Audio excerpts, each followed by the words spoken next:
The outside, our house on Cloverfield Lane looked like every other house on the block. Flower boxes in the windows. A welcome mat that said, "Home Sweet Home." A wind chime my daughter gave me 2 Christmases ago, still hanging by the front door. From the outside, it looked like the home of a woman who had finally found peace again. What no one saw was that I hadn't slept a full night in 4 months.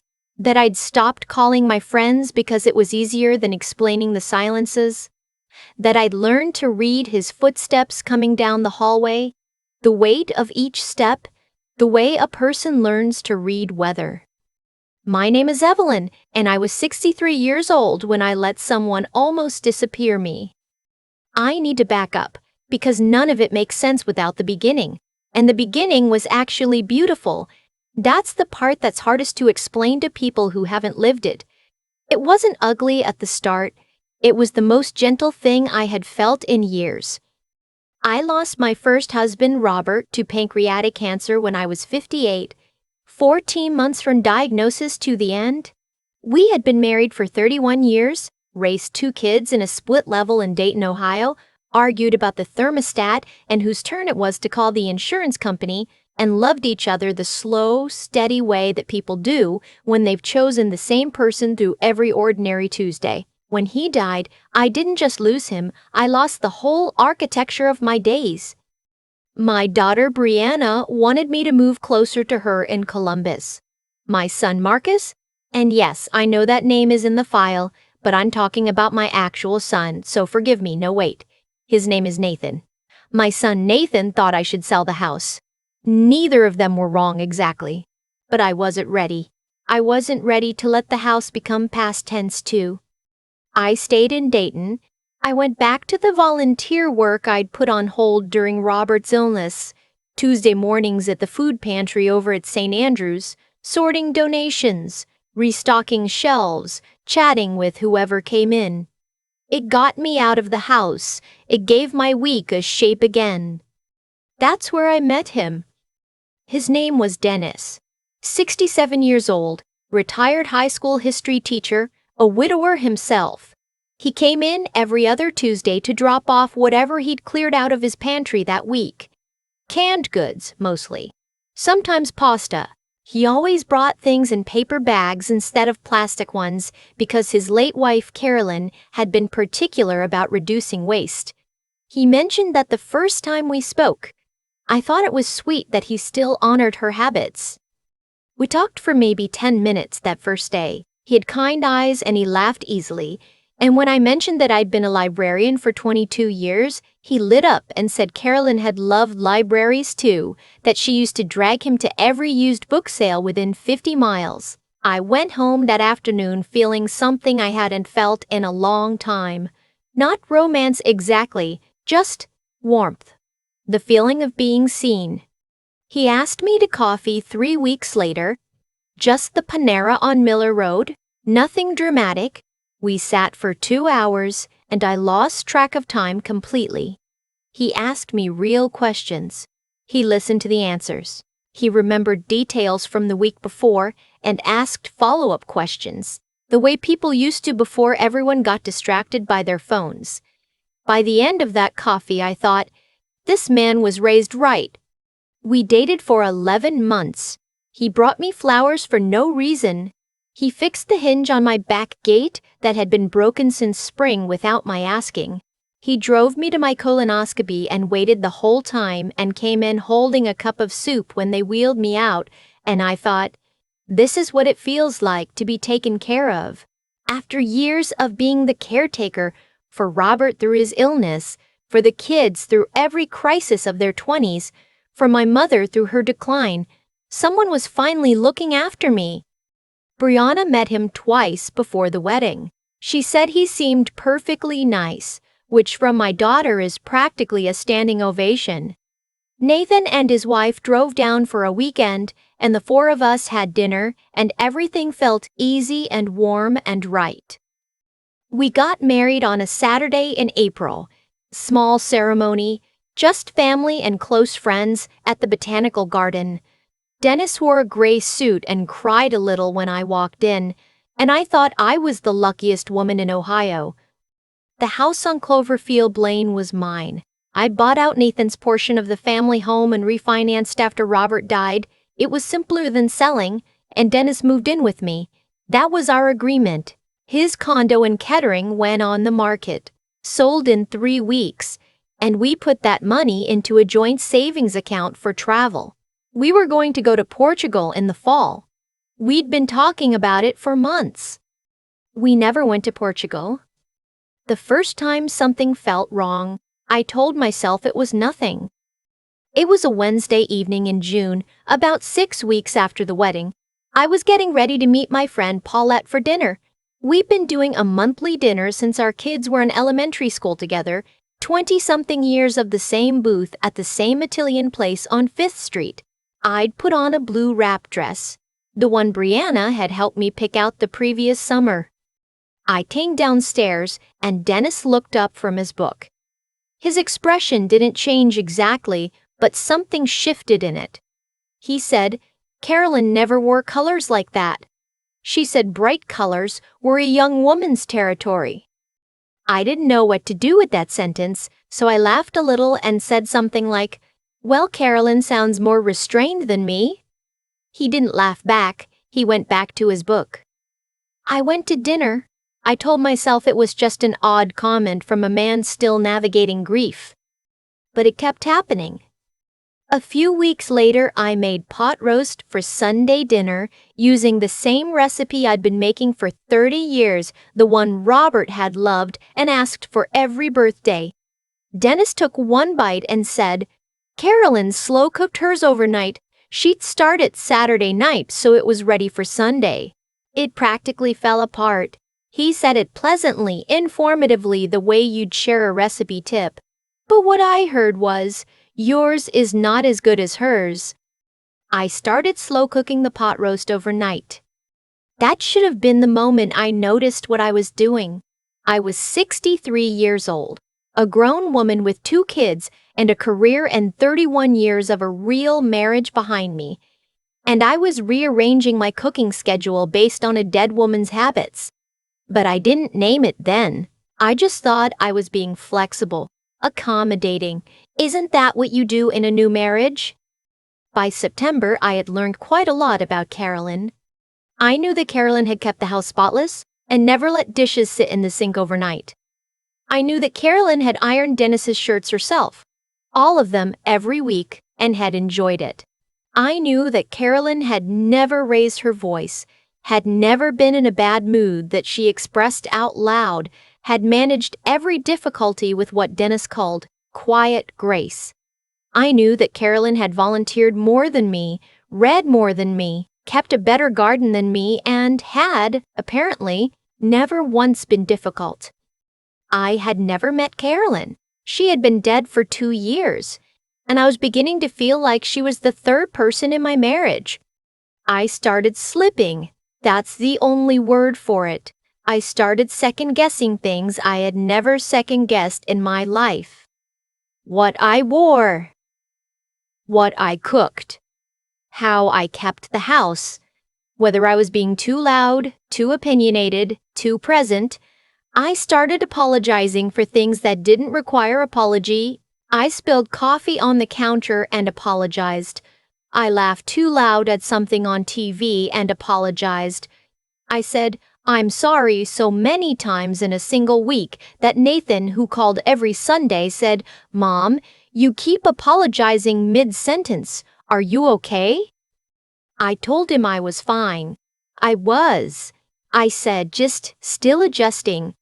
The control was so gradual that I can see now how carefully it was calibrated.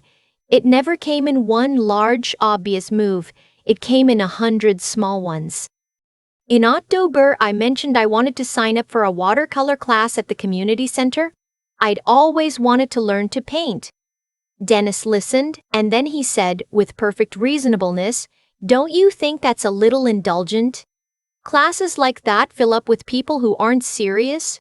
You'd probably get more out of a book. I didn't sign up for the class." I told myself it wasn't a big deal. In November, Paulette called to invite me to join a book club she was starting with a few women from the neighborhood. Just 4 or 5 people, meeting once a month at someone's house. I mentioned it to Dennis that evening and he said, "Book clubs like that turn into gossip sessions." Carolyn tried one once and said she came home feeling worse every time. He said it gently, just sharing information. I told Paulette I was too busy. I hadn't been too busy for anything in years. By December, I had stopped going to the food pantry on Tuesday mornings. Dennis had mentioned once that Tuesday was when he liked to do his grocery run and he'd appreciated having me home when he got back. I had rearranged my whole volunteer schedule around his grocery run and then let the schedule lapse entirely and, at some point between October and December, I had, without any single dramatic confrontation, stopped doing the things that had kept me alive during the years after Robert died. I was alone in a way I hadn't been since the worst of my grief. Except this time I was alone inside a marriage, which is a different and more confusing kind of alone. Christmas was hard. My kids came, and Dennis was perfectly charming with all of them, warm, funny, helpful in the kitchen, the kind of company that makes guests feel welcome. Brianna poked me aside on Christmas Eve and said, "He's really good, Mom. You seem happy." I smiled and said I was. I didn't know. Standing in my own kitchen, in my own house with my daughter's hands on my arms, how to begin explaining what was happening. I didn't have the language for it yet, and some part of me still believed I was the problem. That part of me had been getting louder since September. January was when things shifted in a direction I couldn't ignore anymore. We were at dinner, just the two of us, and I mentioned that I'd run into Paulette at the pharmacy that afternoon, that we'd stood in the aisle and talked for 20 minutes, and it had felt so good, just to catch up, just to hear her voice directed at me and not at a phone. I said I missed her. I said I thought I'd been pulling away from people. Dennis put down his fork. "You know what Carolyn used to say about Paulette's type?" he said, and he didn't stop there. He talked for several minutes about how women who made their social lives their primary focus were usually running away from something, how Carolyn had understood that real contentment came from within the home, how she'd been his partner in the truest sense, because she'd chosen their life together over the pull of outside distraction. I sat across from him and listened and felt something that had been slowly building in my chest without my noticing it, something hot and tight. I didn't say anything that night, but after dinner, while he watched television, I went upstairs and sat on the edge of the bed and thought about a specific Tuesday in October, 4 years before Robert died, when Robert and I had argued badly. I can't even remember about what. Something stupid. Probably, and I had gone to Paulette's house and sat at her kitchen table, and she had made terrible tea, and we had talked for 3 hours, and I had gone home feeling whole again. I thought about what Robert had said when I got back, which was, "Good, you needed that, you were wound up," and how he'd said it like it was obvious and simple because it was. I sat on the edge of the bed and I thought, Robert never once mentioned what I was not. That winter I started keeping a notebook. Nothing dramatic, just a small spiral notebook I kept in my nightstand where I wrote down things as they happened. Not to build a case, not then, just because I felt like if I didn't write things down they might dissolve and I would convince myself nothing was wrong. I wrote down dates and what was said. I wrote, January 14th, not allowed to call Paulette without a conversation about it first. I wrote, February 2nd, code he didn't like, told me I looked severe, wore the other one. I wrote, February 19th, mentioned the travel fund, said I thought we should plan the Portugal trip. He said Carolyn had never been a big traveler, that she found meaning closer to home. End of conversation. I read those entries back after a few weeks and felt something clarify. I was not adjusting to a new marriage, I was disappearing into one. I started calling Brianna more, not to tell her what was happening. I still wasn't ready to say it out loud, but just to hear her voice. She called me every few days without knowing why I needed it. In March, she asked if I wanted to come to Columbus for a long weekend while Nathan and his wife were visiting, just the family. I told Dennis that evening. He didn't say no. He never said no outright. He said, "You know that weekend is when the Hendersons were coming for dinner. I've already mentioned it to them." The Hendersons were a couple from his former department who I had met exactly once. I didn't know he'd invited them for that specific weekend because he hadn't told me, but somehow I was now the one who had created a conflict. I went to Columbus. It took me until the night before I left to decide I was going, and even then, I felt guilty the whole drive. Brianna met me in the driveway and hugged me and said, "Mom, you look exhausted." I started to say I was fine, and then I didn't. I sat down at her kitchen table, the same way I used to sit at Paulette's, and I told her most of it. Not everything, but enough. Brianna didn't say anything dramatic. She didn't yell or immediately start making plans. She sat very still and then she said, "Mom, do you hear yourself?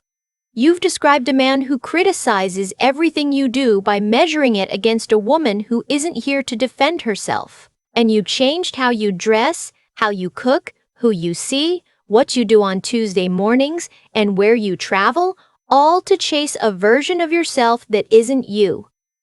She paused. "That's not marriage. That's erasure." I drove back to Dayton on Sunday evening and said very little at dinner. Dennis talked about the Hendersons' visit, which had apparently gone fine in my absence, and how Carolyn had always been a natural hostess. I cut my pot roast and nodded and thought about the word Brianna had used. Erasure. The crisis came in late April, just over a year after the wedding. I had been sick with a bad cold for 4 days. The kind that makes your whole body feel weighted, that turns every ordinary task into something requiring effort. I was also, I would understand later, running on months of accumulated exhaustion. I had not been sleeping well. I had not been eating properly. The notebook in my nightstand was full, and I had started a second one. I was making dinner on a Thursday evening. Nothing complicated, just chicken soup from scratch because I was cold and wanted something warm, and it was the one thing I knew how to do in my sleep. I was standing at the stove, stirring, and I remember thinking I needed to sit down. I remember the thought very clearly. I need to sit down. And then I remember the floor. I came to with Dennis's voice above me saying my name. He helped me to the couch. He was calm in the way that scared me a little, the practical calm of someone managing a situation. He handed me a glass of water and said, "I'm going to call Brianna." I said I didn't need him to call Brianna. He called Brianna anyway. The next morning, he drove me to my doctor, a woman named Dr. Okafor, whom I'd been seeing for 12 years. She was thorough and unhurried, and after she'd run through everything, she sat down across from me with the kind of directness I had always trusted her for. Dennis was in the waiting room. She had asked him to wait there. She asked me how I had been sleeping. I told her. She asked me how I had been eating. I told her. She asked me how things were at home, and something about the way she said at home, specifically, carefully, made me understand she wasn't asking about the house. I told her things I hadn't even fully told Brianna. I told her about the notebook. I told her about the Tuesday mornings and the watercolor class and Portugal and the coat. I talked for a long time and she listened without writing anything down, which I appreciated. Then she said something I've thought about nearly every day since. She said, "Evelyn, what you're describing has a name. It's called coercive control. It doesn't always involve shouting or physical harm. Sometimes it's quieter than that. But the pattern you're describing, the isolation, the constant comparison, the small erosions of your choices and connections, that is abuse. And your body," she said, looking at me levelly, "is telling you it cannot sustain this." I sat with that for a moment. Then I said, What do I do? She told me about the National Domestic Violence Hotline 1-800-799-7233 and a local advocate she worked with at a family services organization near my neighborhood. She said I didn't have to make any decisions that day. She said the most important thing was that I not be alone with this anymore. I walked out into the waiting room and Dennis stood up immediately, concerned, attentive. On the drive home, he was solicitous and gentle. He said he'd been worried. He said I worked too hard. He said Carolyn had also tended to push herself past her limits.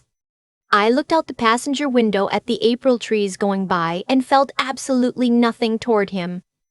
I called the number Dr. Rukafort had given me that Friday evening while Dennis was at his former colleague's retirement party. Alone, because he had mentioned that Carolyn had found large social gatherings draining, and I had internalized that as a reason not to go. The advocate's name was Renee. She was calm and clear, and she said something early in the conversation that cracked something open in me. You don't have to justify leaving, you just have to decide you want to. I spoke to Brianna that weekend, then to Nathan, then for the first time in months, to Paulette, who cried a little and said she had wondered but hadn't known how to ask. I did not call a lawyer right away, but I did make an appointment for the following week. The conversation was straightforward and less frightening than I'd expected, because the house was mine, titled in my name, refinanced in my name, purchased with the insurance settlement from Robert's life insurance policy. There was no complex division to navigate. What we needed to discuss was the joint savings account, the Portugal fund. The lawyer walked me through it clearly and without drama. I told Dennis on a Tuesday, a regular Tuesday, nothing significant about the date. I waited until after breakfast when he'd settled into his chair with a newspaper. I came into the living room and I sat down across from him and I said I was ending the marriage. He put the newspaper down slowly. He said, "Where is this coming from?" I said, "It's been coming for a long time." He started to speak. I could see him assembling the pieces of a response, the careful, reasonable, measured kind of response I had learned to expect. He got 3 or 4 sentences in, something about misunderstanding and overreaction, and he thought we'd been doing well. I stood up. I said, "I've retained an attorney. You'll be hearing from her. I'd appreciate if you could arrange alternative accommodation within the next 2 weeks. I will be staying with my daughter in the meantime." He said my name. He said it the way he'd said it when I was on the kitchen floor. I walked to the hallway and picked up the bag I had packed that morning, and I walked out the front door past the wind chime and the welcome mat that said, "Home Sweet Home," and I got in my car and I drove toward Columbus. I did not explain further. I did not soften it. I did not apologize. The drive to Columbus was 2 hours and 15 minutes, and I cried for the first 45 minutes of it, not for Dennis, but for the woman who had slow-cooked the pot roast and given up the watercolor class and worn the other coat. I cried for the 14 months of Tuesdays I hadn't spent at the food pantry. I cried because grief is not always for what was good. And then somewhere around Xenia, I stopped crying and opened the windows and turned on the radio to something I liked, loud, and drove the rest of the way with the spring air coming in. Brianna was in the driveway when I pulled up. She didn't say anything, just walked over to the driver's side and opened the door and put her arms around me, and we stood there in the driveway for a while. That was 14 months ago. The divorce was finalized last October, quick and uncomplicated, the way things can be when one person is done and knows it. I am back in the house on Cloverfield Lane, my house, with the flower boxes and the wind chime. I went back to the food pantry in September, the same Tuesday shift, the same shelves, many of the same faces. I signed up for the watercolor class at the community center in January. I am not good at it, not at all, and I go every week and I love it. Last month, Parlett and I finally made the reservation at that Italian place on 5th Street, the same booth. I am not the same as I was before Dennis, and I'm not the same as I was before Robert died, and I am not trying to be either of those people. I am 64 years old, and I know things now that I did not know at 58, things I wish I hadn't had to learn but am glad to understand. I know what it feels like when someone shows you in 100 small moments that you are less than someone else. And I know what it feels like to decide quietly and completely that you are not.